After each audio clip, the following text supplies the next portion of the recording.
This has the best battery life out of a smartphone this 2022.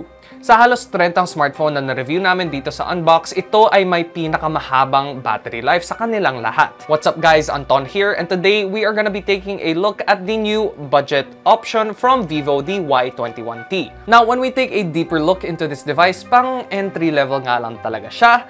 Pero you are paying 10,999 pesos. So today, titingnan natin kung sulit ba talaga ang binabayaran mo sa budget option na ito. Quick reminder lang before we move on with the video, make sure to subscribe and leave a like because your support matters a lot to us here at Unbox. And make sure to check out our other socials in the description down below for more videos like this and, of course, giveaways.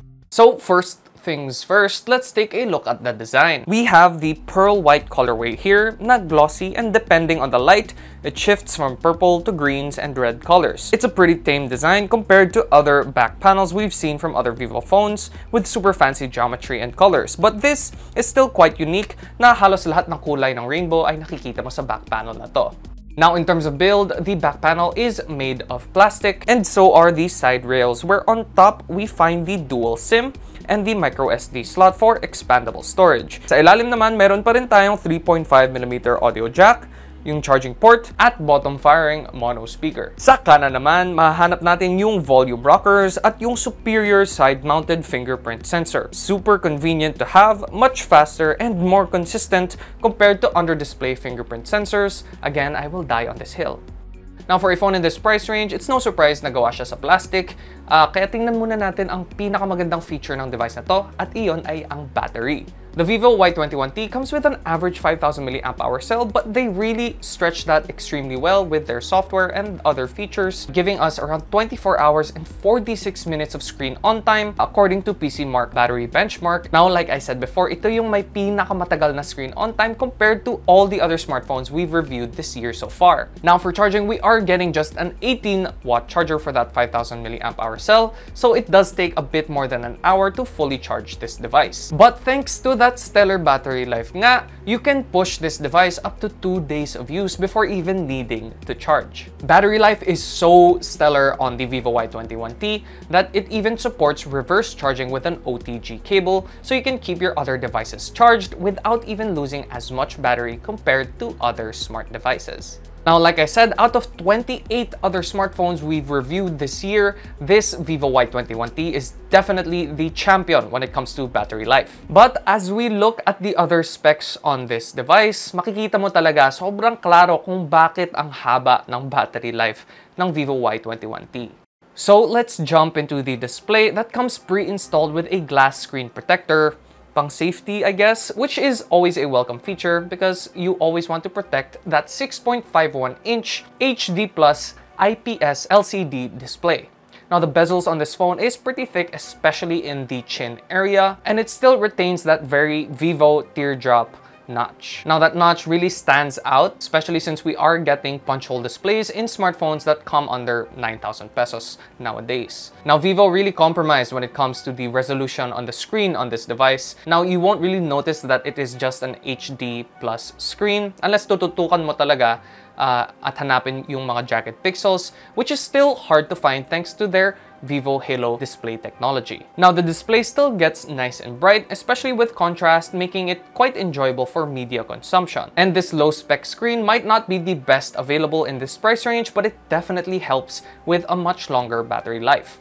Now, in terms of performance, this phone is sporting the 6nm Snapdragon 680, which is quite competent when it comes to power efficiency and pushing decent graphics for gaming. Now, in terms of RAM, we are getting 4GB of RAM on this version of the device, and software-wise, we are getting an additional 1GB of software extended RAM. So apps running in the background can stay there for quite a while, and multitasking on this device is consistent and reliable. Now, the Snapdragon 680 is no gaming monster, but when it comes to gaming performance on the Y21T, it is quite serviceable, especially with the Ultra Game mode that gives us a lot of different gaming features and also helps maximize the Adreno 610 GPU, giving us up to 20% better performance than the previous generation. Now, Pokemon Unite did default to the lowest frame rate, pero wala naman akong naranasang problema sa mga higher settings, so that is nice to see sa mga competitive games like this. I mean, the Snapdragon 680 is a competent chip, so it probably defaulted to the lowest settings to save on battery life, which is again the strongest suit of this device. Now onto the cameras, the Vivo Y21T comes with a triple camera setup, a 50 megapixel main camera and two helper sensors, a 2 megapixel macro and a 2 megapixel bokeh camera. Photo quality on this device is actually pretty good, lalo na pag maganda yung lighting mo. Mayroon lang inconsistency pagdating sa color accuracy, as a lot of your photos do come out as unsaturated and kind of washed looking. Although when it does come to dynamic range, the Vivo Y21T does a pretty good job of not blowing out your highlights and crushing your shadows, and you can see detail, especially if you are still against the light. Now, the 8 megapixel front-facing camera suffers the same issues in terms of color accuracy as the main sensor. Colors still come out looking washed, with significantly less detail compared to the 50 megapixel main sensor. Pero once again, maganda pa rin ang image processing nila, lalo na pagdating sa high dynamic range, where you can still see your background without the sun blowing out the highlights. Now, when it comes to video recording, it is capped at 1080p 30 FPS, so definitely not a strong suit of the Vivo Y21T, but video performance does remain consistent with photo performance, so there is a unified look to the cameras on this device. Now, I did notice a little bit of electronic image stabilization, but to make the most out of this video recording experience, make sure to use a tripod to get the best detail and quality.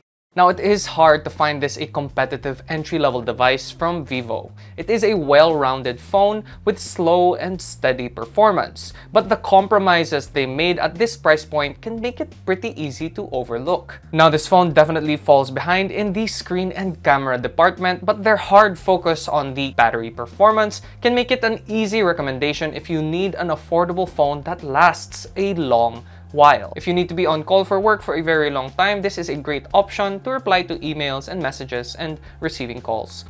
So that's about it for the Vivo Y21T, and for 10,999 pesos, they definitely decided to focus on different aspects to make this a viable competitor, but this definitely fills a gap in the market for its price range. Don't forget to leave a comment down below. Justified ba ang presyo ng Vivo Y21T?